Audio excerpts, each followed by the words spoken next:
Tableaux, sculptures, marionnettes et livres sont en dialogue dans le cadre de l'exposition Art et Écriture, actuellement installée au pavillon de la ville à Pointe-à-Pitre. Une initiative de l'association Écrire et Dire. Depuis 2009, elle se bat pour mettre en lumière des auteurs peu connus.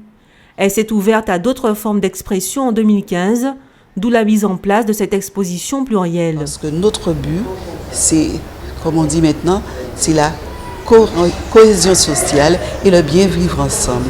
Que tout le monde arrive à trouver sa place dans la société. Et nous commençons par les petits.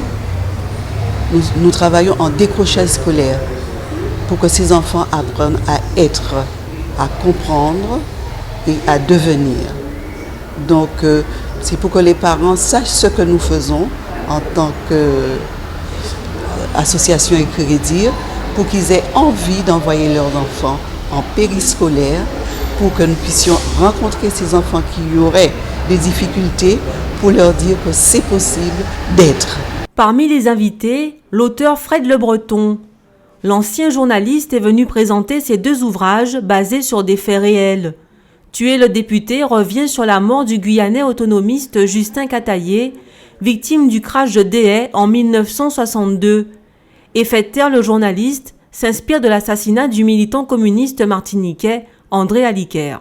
Il n'était pas autant pour un auteur de rechercher des faits de l'histoire qui sont parfois oubliés ou qui ont encore des zones d'ombre.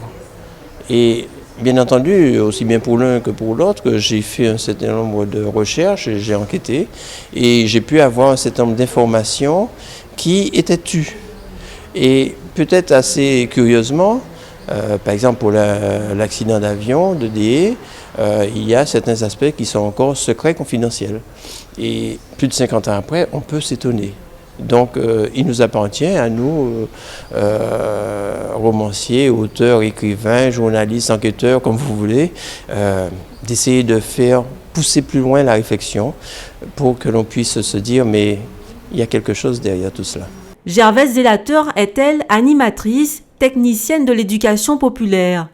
Les marionnettes qu'elle fabrique servent à aider des publics empêchés à s'exprimer. Quand on a la marionnette, on se cache derrière pour dire des choses. Et d'ailleurs, dans le carnaval, c'est ce qu'on voit.